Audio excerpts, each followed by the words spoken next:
What's up mga idol? And dalawang pirasong Battle 12 yung repair natin. Ayan, so ni-require natin to mga idol. Ayan, so Battle 12, bagong bago pa lang. Ayan, no? Ayan, no? So, bagong bago pa yan mga idol. So syempre ni-recoil natin dahil na sunog yung kanyang original na coil. At saka yung mga ano niya. Ito yung mga original niya na coil. Ayan, no? So sunog. Tapos yung kanyang coil ay natapilok. So dahil dyan yung isa sa ano, yung mabibigay ko lang sa inyo na tips para maiwasan yan mga idol, ay dapat kapag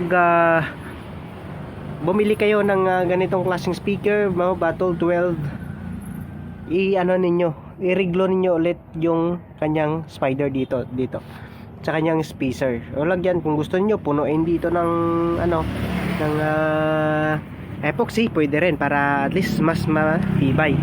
Dahil pag hindi niyo yan ano, nilagyan ulit ng epoxy, so ano niyan, matatanggal siya, lalong lalo na pag sa battle ninyo gagamitin yung speaker na to. Pero napakaganda, no? Pagdating sa performance ng speaker na ito mga idol, wala kayong masasabi dahil napakaganda, no? Napakalakas ng performance nito. Ito yung gamit namin last time yung nag-battle kami doon sa Dumaraw Capiz. So ito lang po yung mga gamit namin na speaker.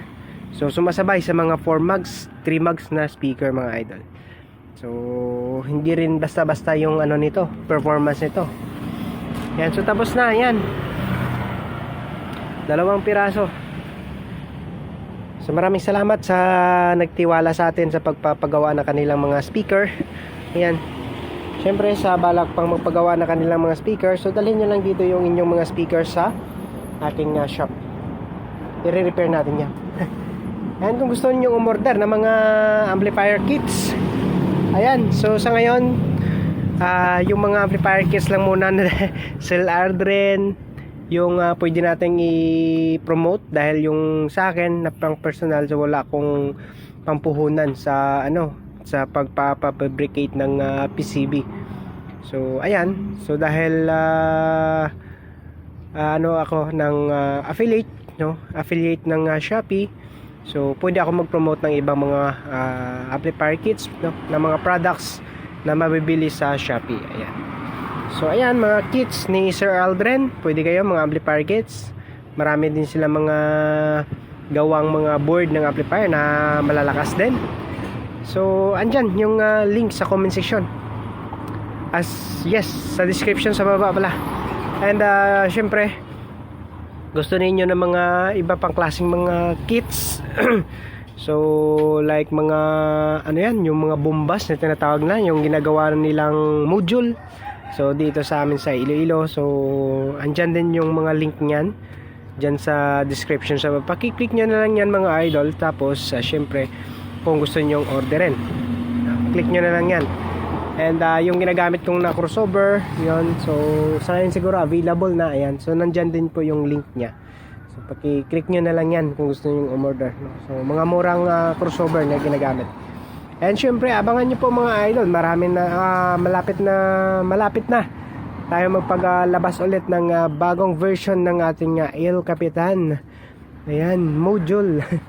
So marami pang version, walang katapusang version to pagdating sa module mga idol. So hopefully pag na test ko na and yun, pag na okay yung performance, so parang ito na yata yung pinakahuli ng version natin ng El Capitan module. So abang-abang lang din po mga idol, dahil ipopost ko rin yan pag nagawa ko na, no? Nailagay ko na sa crossover. Yan, so sa ngayon nagli-layout pa ako ng PCB para dyan, para test pwede nating ipapabricate sa China para professional naman po yung dating ng PCB board na ginagamit natin, matibay. Pero syempre mga idol, hindi mawala yung El Capitan dyan. So andyan, ibabalotin pa rin natin ng El Capitan. Ayan, so marami pa tayong mga repair, hindi tayo maka-vlog ng maayos nito. dahil kulang tayo sa oras mga idol. Yan, nagtatrabaho pa tayo, tapos yun, nagre-repair. So minsan yung mga repair na ko dito ay rush, no? Minamadali, kaya ayun, wala na tayong tiyempo sa ano, pagvi-video pa ng mga vlogs natin. Yan. But anyway, so andyan pa rin kayo mga idol, sumusuporta sa aking YouTube channel. So ayan, sa hanggat sa makakaya ko, mag-ano pa rin ako, mag-share pa rin ako ng mga vlogs, no? Mga video, gagawa pa rin ako ng video para sa inyo mga idol. And syempre, babalik tayo sa ano, later on, babalik tayo sa sound vlog mga idol, no? Sound setup, sound vlog. And so ito kasi yung shop ko mga idol sa ngayon, hindi pa ako makagalaw dito ng maayos dahil ilang ano na lang, ilang months na lang ay ito ay gigibayan dahil magro-road widening dito. So yung shop ko na to, kaya ganito yung itsura niya. So parang tagpi-tagpi lang dahil hindi ko po pwedeng ano to, ayusin or pagandahin masyado dahil yun nga, sinasabi ko kanina na wawasakin tong shop na to dahil magro-road widening. So hanggang dito yan mga idol. Yan, hanggang dito yan. So pag natapos na mag-widening, so magano ulit, gagawa ulit yung may-ari ng lupa. Gagawa siya ulit ng ano diyan sa likod. So para sa aking shop. Yan. Okay. Hello. Dito pala yung aso ko na ano, si Pulalay, oh. Hello Pulalay. Ayan. Napakagandang aso yan mga idol. Okay, so maraming salamat, no. Ito pa, meron pa tayo ditong Broadway nung nire-repair. So problemado yung stop start, yung switch niya. So i-convert ko na lang yan sa toggle switch para hindi na yung push button. Sobrang delay, no. Tagal mag-on yung push button niya. Nagkaka-problema siguro dyan yung kanyang IC.